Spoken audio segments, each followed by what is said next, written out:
Hey guys, welcome back to my channel. Today I have a Rustic Glam fall wedding centerpiece and setup. Here we go.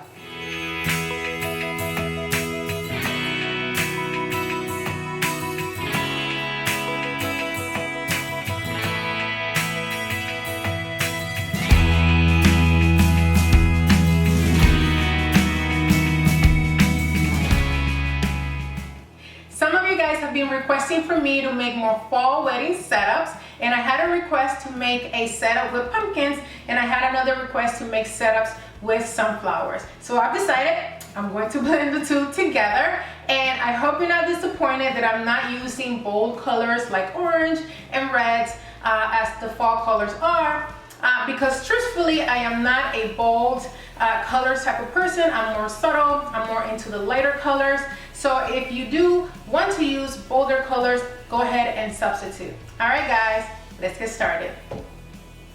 I bought this beautiful plastic pumpkin at Michael's on sale for $10. I love it. I think it's a great buy. Number one, because of the size. It's a good size for a centerpiece. Number two, I don't have to paint it. It's already done for me. And number three, it comes with a container that, you know, if you want to use fresh flowers, you can fill it up with water. Wonderful. You can use this as home decor. You can use this for wedding, and you can use this for many years to come. So you're gonna reuse this over and over. So it pretty much pays for itself. And for $10, it's a great buy. So now what I'm going to do is I am going to cut this, but I don't really want to damage that because you can also use it as a trick-or-treat bag. I'm trying to find many uses for this. Although my daughter is kind of like, probably doesn't want to trick-or-treat anymore, but you never know. I'll trick-or-treat. Let's see if I can get it through.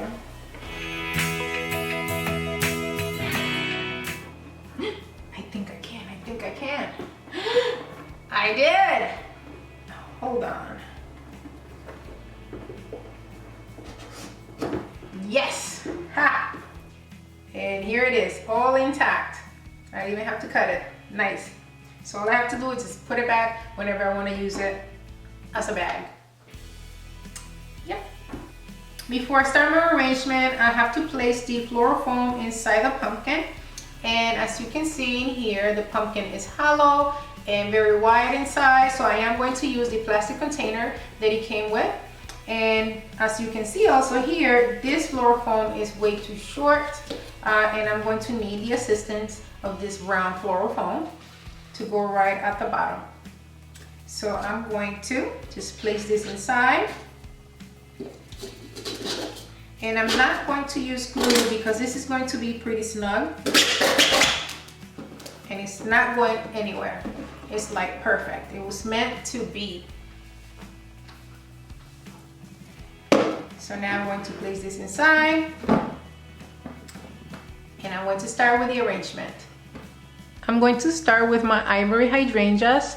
I got these 40% off at Michael's. Look how beautiful they are. They are so pretty and they look so real. I'm in love. So in love. I cut my Ivory Hydrangeas about 3 inches long. And usually I like to place a flower on each corner of my floral foam and then work from there on. But since I have another type of hydrangea, I'm going to concentrate on using these lighter ones to the front of the arrangement.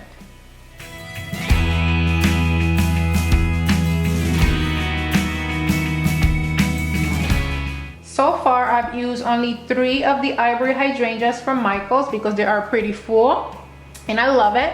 Now I'm going to use a bouquet of this beautiful burlap hydrangeas from Dollar Tree. And I'm cutting them about 4 inches long because I want them to stand slightly higher than the white ones here.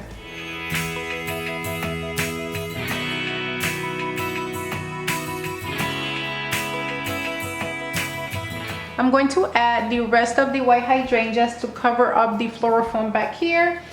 The actual bouquet came with 5, so there's 3, and now here's 2, and that should be enough to cover the back area. I'm going to add a little more of the burlap hydrangeas right here to the middle to separate the color. Now I'm going to add a few of these beautiful burlap sunflowers from Dollar Tree. I'm cutting them about 5 inches long.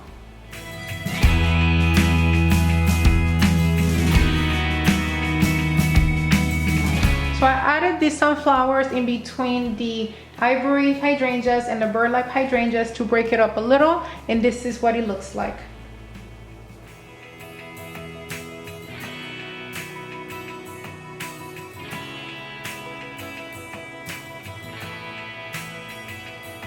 Now I'm going to use this oversized burlap rose from Michaels.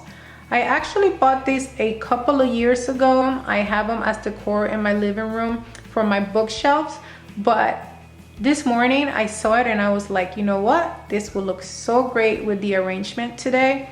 So I'm going to use it. I still see these at Michaels and Hobby Lobby, so don't worry if you think that I bought it so long ago, because I still see them all the time. Yeah, so the only thing about this is that it's way too big. It's oversized. So I'm going to take away some of the leaves at the bottom to make it fit, or so it can look better on the arrangement. And here it is. Love it.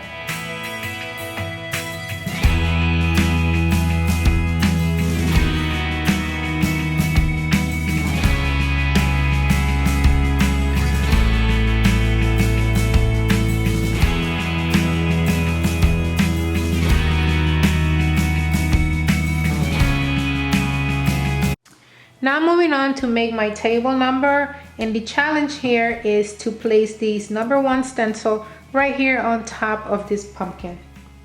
So what I'm going to try to do is make another stencil out of this painter's tape, and I've never done this before, so you are going to be making this with me. It's just an idea I had, and I'm going to see if it works. Okay, so I have 2 strips of the painter's tapes laying on top of some wax paper, so I'll be able to pull without any problems. And now I'm going to trace the #1 right on top of the tape. Here it is. You can barely see it, but I'm going to go ahead and cut the #1 right here with my craft knife.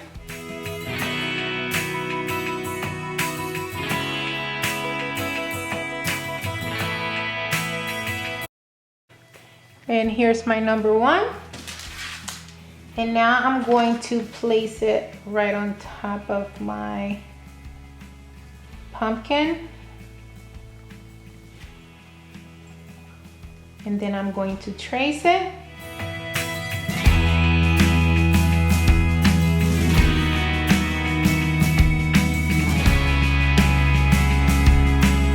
Now I'm going to fill it in.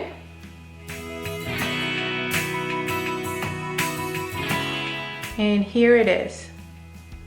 All right guys, this is it. This is my centerpiece for my Rustic Glam fall wedding setup, and I love it. I love the whole mixture of the pumpkin, the sunflowers, the burlap, and of course the hydrangeas, because with the hydrangeas there's no wedding, at least for me. As you know, I love hydrangeas. And how cute is this pumpkin as your table number? So cute.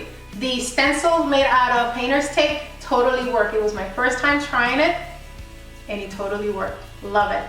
All right guys, I hope you guys enjoyed this video. Make sure to give it a thumbs up if you like the video, and make sure to subscribe if you haven't subscribed, if you want to see more videos like this. Home, holiday, event, and DIY decor. Until next time, bye.